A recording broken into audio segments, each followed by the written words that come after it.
আপনার মনকে বোঝাতে হবে যে আল্লাহ আমার সাথে আছে। মনকে তুমি বুঝিয়ে বলো আল্লাহ আছে আমার সাথে। এই বাক্যটা মুখস্থ করা যাবে? মনকে তুমি বুঝিয়ে বলো আল্লাহ আছেন আমার সাথে। আপনার পুরো জীবনের সব কাজের সাথে যদি এই বাক্যটাকে মিলিয়ে ফেলতে পারেন, দেখবেন যে কোনো কিছুই আপনার ক্ষতি করতে পারতেছে না। এটাকে বলে গড সেন্ট্রিক মাইন্ডসেট। আল্লাহ আমার সাথে আছেন, কেউ নাই কিন্তু আল্লাহ তাআলা আমার সাথে আছেন। এই মুহূর্তে আল্লাহর কাছে ক্ষমা চাই, আল্লাহ জীবনের সব গুনাহ মাফ করে দাও। আমাদের দেশে তওবা করার জন্য হুজুর লাগে, কথা কন, পিসা হুজুর, বড় হুজুর, ছোট হুজুর, হাফেজ সাহেব লাগে না? হাফেজ সাহেব, ইমাম সাহেব, এদের ছাড়া নাকি তওবা হয় না। না, এটা ভুয়া কথা। আপনি অনুতপ্ত হন, আপনি চোখের পানি ছাড়েন, আপনি আপনার রবরে বলেন, ক্ষমা করে দিবে কে? ইমাম সাহেব আসতে হবে শর্ত না, পীর সাহেব হুজুর এসে হুজুরের হাতে হাত রেখে তওবা পড়তে হবে শর্ত না। আপনার রবরে ডেকে চোখের পানি ছেড়ে ক্ষমা চান, ক্ষমা করবে কে? আর প্রতিদিন শতবার পড়তে থাকবেন আস্তাগফিরুল্লাহ। আওয়াজ করে সবাই পড়েন আস্তাগফিরুল্লাহ, আর জোরে পড়েন আস্তাগফিরুল্লাহ। আল্লাহ তাআলার দয়ার শেষ নেই, আল্লাহর মায়ার শেষ নেই, তিনি মায়ার সাগর। তোমরা রহমানকে চিনো না, রহমানকে জানো না? আমি মেহেরবান, আমি দয়ার সাগর, আমি মায়ার সাগর, আমার দয়ার কোনো শেষ নাই, কোনো সীমা নাই। চিল্লায় বলেন ঠিক কি না? এই পৃথিবীতে কেউ আপন না প্রিয় ভাই। বিপদে বললে বোঝা যায় কেউ আপন না। আপন শুধু একজন মহান সত্তা, তিনি কে? এটা কি আপনারা খেয়াল রাখতে পারবেন? হ্যাঁ, বিপদে আপদে কেউ আমাদের বাঁচাতে পারে না, তরাতে পারে না, মুক্তি দিতে পারে না, উদ্ধার করতে পারে না, একমাত্র আমার প্রভু ছাড়া, আল্লাহ ছাড়া। চিল্লায় বলেন ঠিক কিনা? আমার আমার আমার বলতে বলতে গলা শুকিয়ে ফেলি। যেই বাড়িতে আমার দাদা পরদাদা ছিল, তারা বলতো এটা আমার বাড়ি, আমার দাদা বলতো এটা আমার বাড়ি, আমার বাবা বলছে আমার বাড়ি। এখন আমি এই বাড়িতে থাকি, আমি বলি আমার বাড়ি। আমি মারা গেলে আমার ছেলে বলবে আসলে কার বাড়ি? আমাদের জন্য সেদিন কেঁদে কেঁদে জাহান্নামের দরজায় দাঁড়িয়ে আমাদেরকে টেনে টেনে জান্নাতে ঢুকাবেন। এজন্য এই বিশ্বনবীর ভালোবাসা যেন আমাদের হৃদয়ে ভরপুর থাকে। আমার ভাইয়েরা,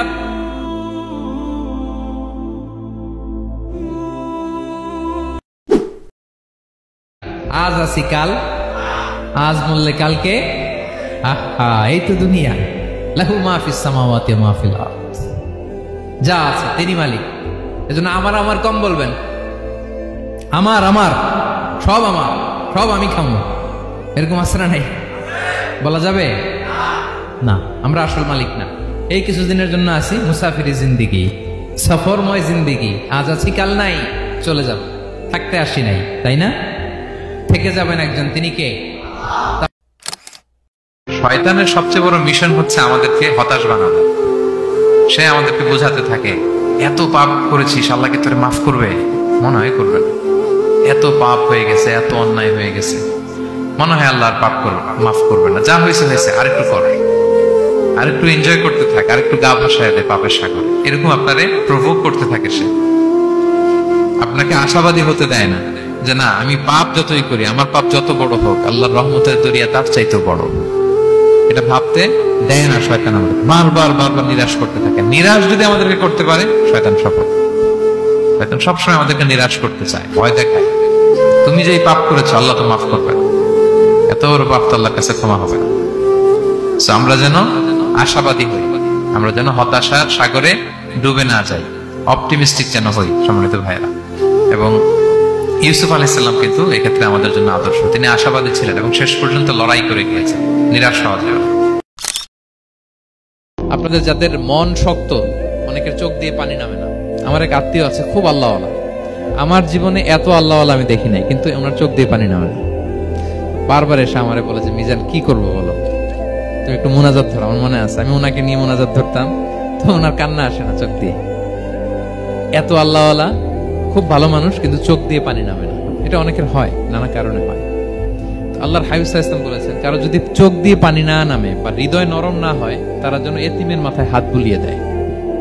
এক সাহাবী এসে বলেন, ইয়া রাসূলুল্লাহ, আমার হৃদয়টা বড় শক্ত, হৃদয় নরম হয় না। রাসূল সাল্লাল্লাহু আলাইহি ওয়াসাল্লাম বললেন, তাই? আচ্ছা, আতুহিব্বু আন ইয়ালিনা কলবুক, তুমি কি চাও তোমার হৃদয় নরম হোক, ওয়া তুদরাকা হাজাতুক, এবং তোমার আশা পূরণ হোক? তিনি বললেন হ্যাঁ। তখন রাসূল সাল্লাল্লাহু আলাইহি ওয়াসাল্লাম বললেন ইরহামিল ইয়াতীম, এতিমের উপর রহম করো। ওয়ামসা আলা রাসি, এতিমের মাথায় হাত বুলিয়ে দাও। ওয়া আতইমহু মিন তুআমিক, তোমার খাবার এতিমকে খাওয়াও। তালিনু কলবুক, তোমার অন্তর নরম হবে। তুতরাকা হাজুতুক, তোমার ইচ্ছা পূরণ হবে। তাহলে হৃদয় যদি শক্ত থাকে কার মাথায় হাত বুলাবেন? বুলাইছেন কখনো? হ্যাঁ, বুলিয়েছেন? খুঁজে খুঁজে হাত বুলাবেন।